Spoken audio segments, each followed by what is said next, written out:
Do we look good? I hope so. Okay. He can add filters and edit this. Austin needs to add more filters. Right? There could be never enough filters. Austin, we need filters. I'm a old. lot of them. I'm old. That'd actually be funny if you actually just cut in a bunch of filters with us singing this. Oh my god, do As it. the intro. Do It's it. so funny. All right, you ready? Yeah.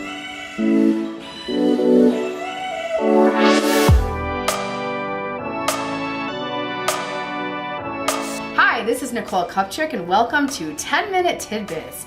Today, I'm super excited. I'm here with Nurse Blake. What's up, Nicole? Nurse Blake, how are you? I'm good. Thanks so much for having me Oh my on. gosh. You live here in Seattle. And you live here in Seattle. Amazing. We both live here in Seattle. Amazing. Crazy. So anyway, well, I'm super excited. So I hunted Blake down on social media and I'm like, let's go have dinner. So anyway, so we met up and it's been really fun meeting you. You've had just a super huge social media presence, a very positive presence in nursing. Thank you. So tell me a little bit about that. Yeah, so I actually started my social media channel last May, so it's been a little over 15 months.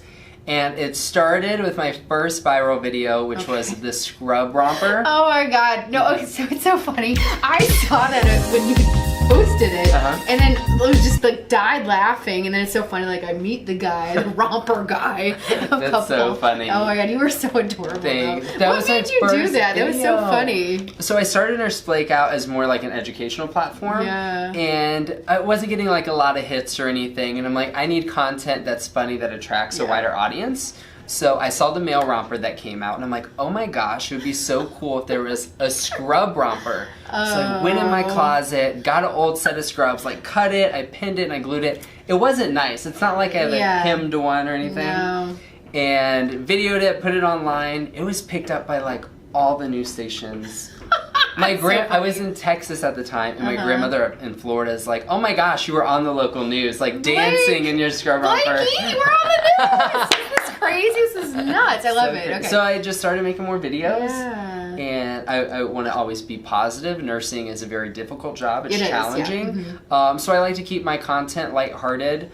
And really as a source for nurses to go maybe on a hard day just to laugh or smile. And to just always stay inspired and let them know that they chose a good profession. Like the hard and challenging days make us better nurses each and every shift. Well, and I love that about your pages. So you're on both Instagram and Facebook, and you have a YouTube channel as well. I do, yeah. I'm on YouTube. He's on, yeah. He's got it all right.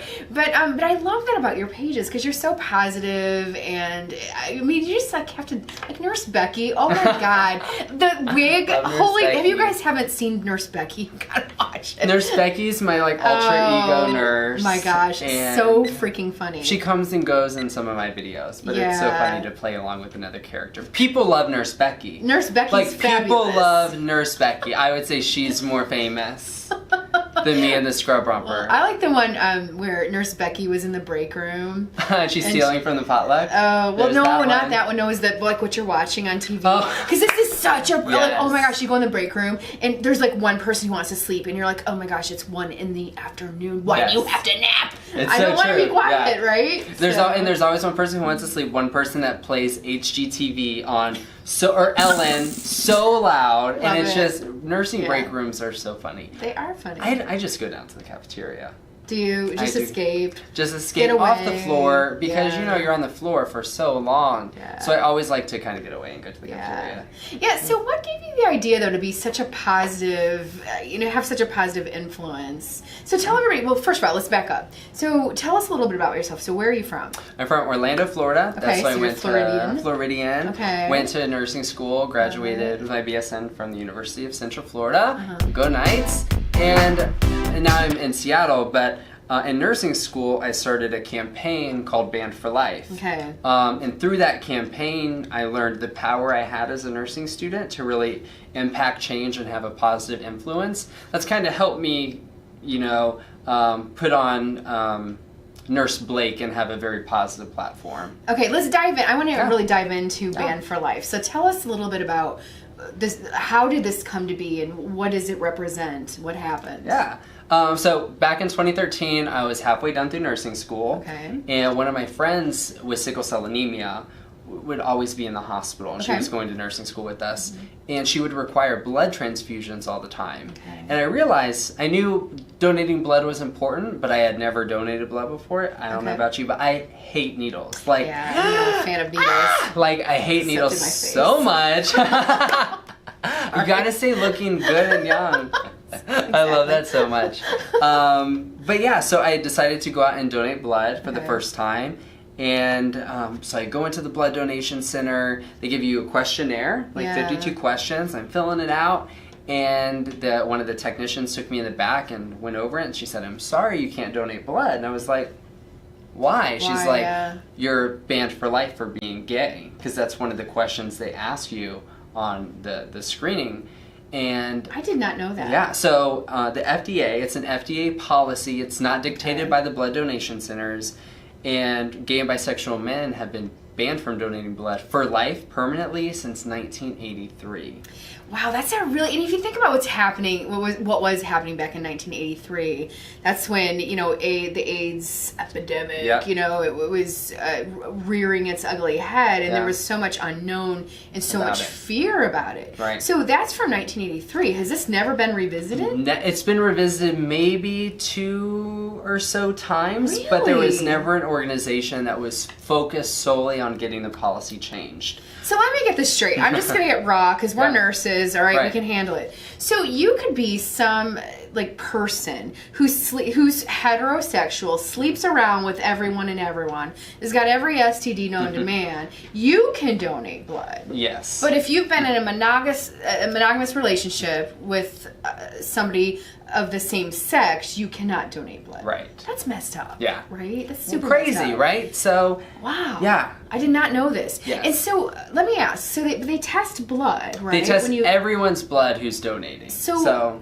I mean, if they tested your blood and said, "Sorry, now ban," I mean, like Right. that'd be a different situation. But Right. but they're banning everyone's you tested based on an old, discriminatory, outdated Wow. policy.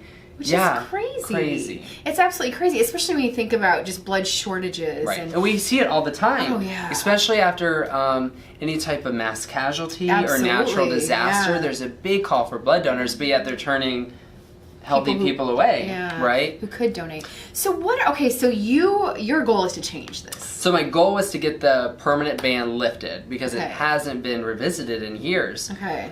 But listen, I'm going to school full time. I was working part time night Mm-hmm. So this shift is all as in a nursing tech. school This you is were doing all this. in Okay, nursing got school. it. But I'm like, Okay. you know what? Someone needs to do something about it. Yeah. And so I started an organization called Ban for Life. It was all grassroots. It started with my nursing peers, really. Okay. And our goal was to raise awareness on the policy because just like you Okay. didn't know about it. Had no No idea. one knows No. about it. So our Yeah. goal was to raise awareness at blood drives. So since I can't donate blood, if you're eligible, you're going to donate blood in my place. So it was a very positive message, and we fought for 2 years, the FDA, and in December of 2015, they lifted the lifetime ban. They did. Yes, they lifted. Can I high five you for that yet? Yeah, you can. But Okay. whenever there's That's huge, right? yeah, so That's huge. we got So it you, lifted. but I mean, you pushed that grassroots movement Totally, yeah. to raise awareness. And it worked because we had a positive message. Instead of Yeah. banning blood drives and banning blood centers, No, because some people yeah. wanted to do that, No. it was an FDA policy, and we had a very positive message. Because my friend who has sickle cell still needs blood donations. Exactly. Yeah, to be negative about it and say no one donate blood, that Right. that only hurts the patients, Right, it hurts the patients. And that's not what we're about as nurses. No. And so your idea was, if I can't donate, let me get somebody in my place who can. Right. Wow. So we got love the that. lifetime permanent ban lifted, which is great, first time, but there is still kind of a ban. Okay. So I still can't donate blood. There, instead of a lifetime ban, there is a 12-month ban, Okay. meaning a gay or bisexual male would have to stay abstinent for 12 months before donating blood, What? even though all blood's tested. So Yes. again, somebody can be messing Anything, around, right. doing whatever, Yeah. and that is so messed up. Yeah. It's still messed up. All right, so what can we do to get this completely revised? I just think I think Ban for Life is really, it's just taking a break right now. Okay. and I think there will be a time to push it back out again to raise awareness that there still is a ban. But we're just still, celebrating that the FDA did listen to us. Yes. We did get something pushed. Now we just need to leave it some space. However, we still have the Ban for Life Facebook page. So if there's any volunteers out there that want to help and get it back going, definitely contact me and reach out because I'd love to see it get started. Yeah, if you're at a point in your life where you're like, you know what, I want to work on something that's philanthropic and positive, and why not contact Blake? How would they contact you? Through Facebook, Instagram. Yeah, I love that. I think especially now, I like to lead in a way where I inspire other people to lead. So I think Ban for Life is at a point where I would love to see someone else kind of lift it up and put a new spin on it. When you work on a project so long, you could kind of get fogged by it. So I would love to help, see someone else kind of take it on.